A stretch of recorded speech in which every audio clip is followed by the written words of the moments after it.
चलो प्यारे, जो भी भक्तगण जंगल के अंदर है बाहर निकल जाए, मंदिर बंद हो चुका है। निधिवन रहस्यों का वन।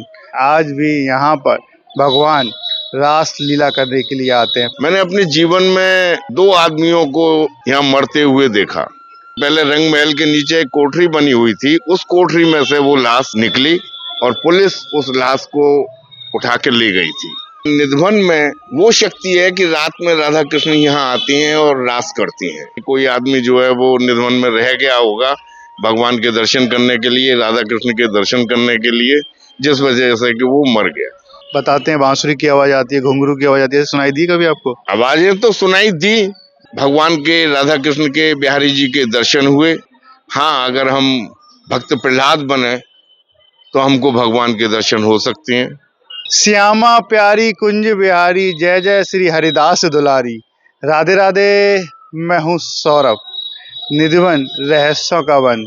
ऐसा कहा जाता है कि आज भी यहाँ पर भगवान रास लीला करने के लिए आते हैं। पहले तो आपको निधिवन के मैं दर्शन करा देता हूँ।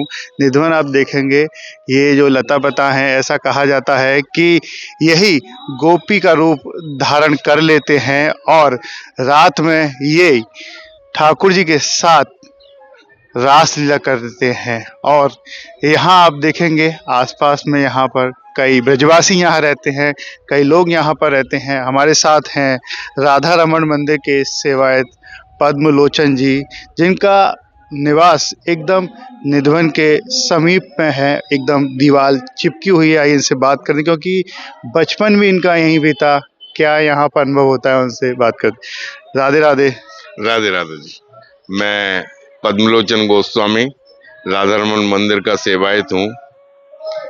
मेरा बड़ा सौभाग्य है कि मेरा जन्म जो है वो राधा रमन जी के गोस्वामी कुल में हुआ, और दूसरा बड़ा सौभाग्य है कि मेरा घर की दीवार और निधिवन की दीवार जो है वो बिल्कुल बगल बगल में लगी हुई है।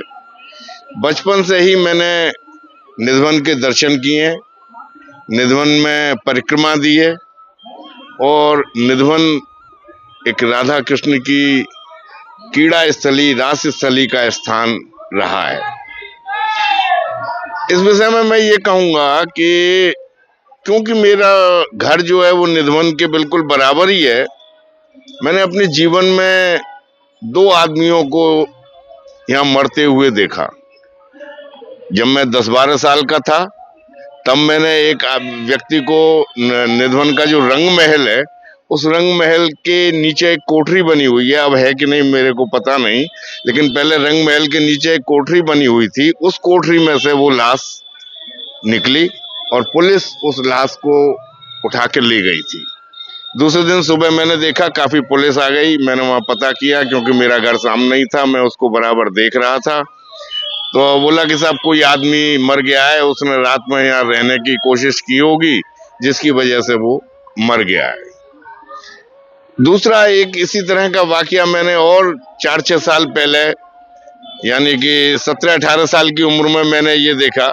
उस समय भी जो है वो एक लाश निकली थी और रंग महल के नीचे से ही वो निकली थी। उस समय भी ये बताया गया कि कोई आदमी जो है वो निधिवन में रह गया होगा भगवान के दर्शन करने के लिए, राधा कृष्ण के दर्शन करने के लिए, जिस वजह से कि वो मर गया।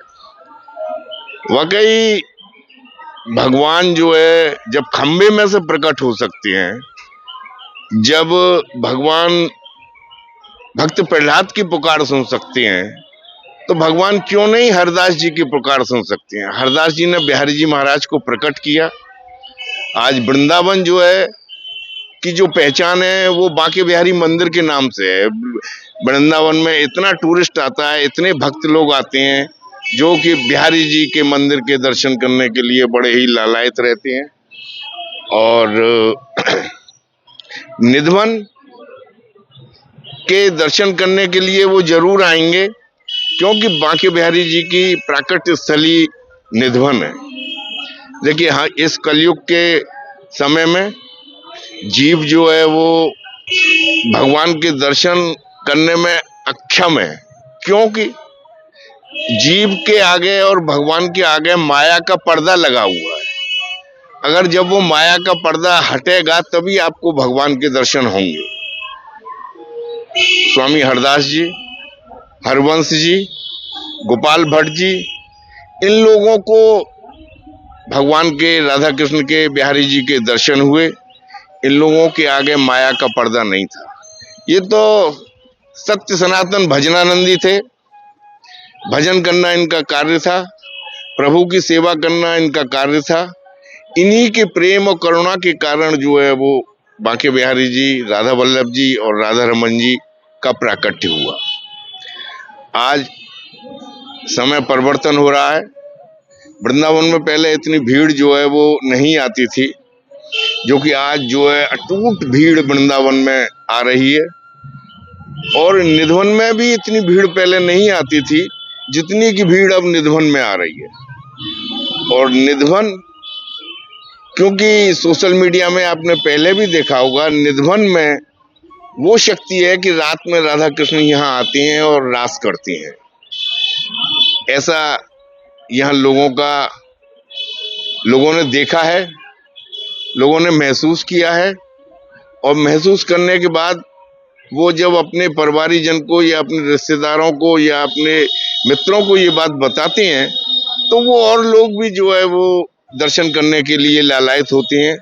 लेकिन हम लोगों के आगे जो माया का पर्दा लगा हुआ है, उस पर्दे की वजह से हम भगवान के दर्शन करने में अक्षम हैं, नहीं कर पाते हैं। हाँ, अगर हम भक्त प्रहलाद बने तो हमको भगवान के दर्शन हो सकते हैं। अगर भगवान के प्रति हमारी सच्ची निष्ठा, सच्चा प्रेम भगवान के प्रति होगा तो भगवान आपको जरूर दर्शन देंगे। लेकिन इस कलयुग में भगवान के दर्शन न मैंने किए, न आपने किए, न किसी और ने किए, लेकिन भगवान है इस बात का एहसास वो अपने भक्तों को करा देता है। किसी न किसी कारण से उस भक्त को ये एहसास दिला देता है कि मैं तेरे साथ हूं और तू चिंता मत कर।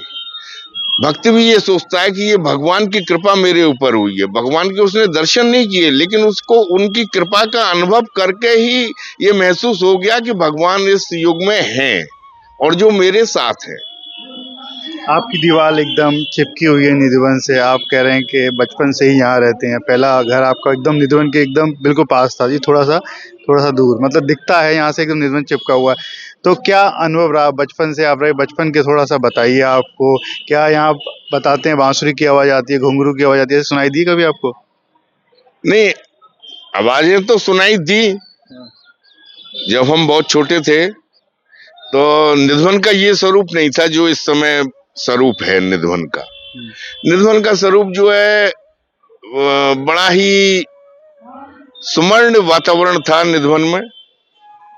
भक्त लोग आते थे, कुछ लोग बैठते भी थे, कुछ लोग भजन भी करते थे, कुछ लोग ये जिद के लिए कि भगवान के हम दर्शन करेंगे तो रुक भी जाते थे। लेकिन एक भक्ति का वातावरण, अगर आप निधवन की तरफ मुंह करके भी बैठ जाएंगे तो आपको साक्षात राधा कृष्ण के दर्शन होंगे। आपको बहुत अच्छा लगेगा और आपको ये महसूस होगा कि यहाँ राधा कृष्ण रात्रि में रास करने के लिए आते हैं। ये जो वृक्ष हैं यहाँ पर, तलु बल्लवी लता, ये क्या सच में गोपी का रूप धारण करते हैं? हाँ, ये सब जो है वो गोपी का रूप धारण करे हुए हैं। यहाँ पर ये सब रासलीला का आस्वादन करते हैं और ये गोपी बने हुए हैं। और इस निधवन के वृक्ष की एक खास बात ये है कि निधवन का वृक्ष जो है वो ज्यादा बड़ा नहीं है, ज्यादा से ज्यादा 4 फुट की हाइट का वृक्ष होगा और जो कि नीचे की ओर झुका हुआ होगा। आप निधवन के किसी भी वृक्ष को देखेंगे जो कि 4-5 फुट से ऊपर नहीं होगा और वो ऊपर से जमीन की तरफ झुका हुआ वो वृक्ष होगा। और इनको यही इनका सौभाग्य है कि ये राधा कृष्ण की लीला का आस्वादन, ये वृक्ष, ये सखी बन के जो वृक्ष बने हुए हैं, जो कि मंजरी बन के जो वृक्ष बने हुए हैं, वो सब राधा कृष्ण की लीला का आस्वादन लेती हैं। कभी आपका मन नहीं हुआ कि मैं देखूं निधवन एकदम रात में यहाँ पर रुकूं छत पर? आप चाहते तो छत पर रुक भी सकते हैं, देख भी सकते हैं। ऐसा मन हुआ कि मैं रात का महाराज देखूं? मन तो बहुत बार हुआ, लेकिन मैंने आपको बताया कि इस माया के पर्दे के आगे हमको भगवान का एहसास हो सकता है, दर्शन होना बहुत कठिन है। एहसास हो जाएगा आपको कि भगवान आपके साथ हैं, एहसास हो जाएगा आपको कि भगवान हर पल आपके कष्ट को दूर करने के लिए तत्पर हैं। लेकिन दर्शन होना इस जन्म में बहुत मुश्किल है। मैंने भी कई बार कोशिश की, लेकिन मुझे एहसास हो गया कि भगवान है, लेकिन मुझे साक्षात्कार मेरा नहीं हुआ। उस एहसास को ही मैंने साक्षात्कार मान लिया। अब तो साक्षात ठाकुर जी की, राधा रमन जी जो स्वयं प्रकट हुए थे, किसी ने बनाई, उनकी सेवा करते हैं, तो आपको तो होता ही होगा अनुभव। तो हम राधा रमन जी के बारे में दूसरी वीडियो में बात करेंगे आपसे। जरूर जरूर, आप आइए, राधा रमन जी के विषय में आप दूसरी वीडियो के विषय में आप बात करिए। आपको राधा रमन जी के चमत्कार, राधा रमन जी की लीलाओं का वर्णन मैं उस वीडियो में आपके माध्यम से करूंगा, जिससे कि भक्तों को और भक्ति उनकी प्रबल हो और उनकी दृढ़ इच्छा बने भगवान के चरणों के प्रति।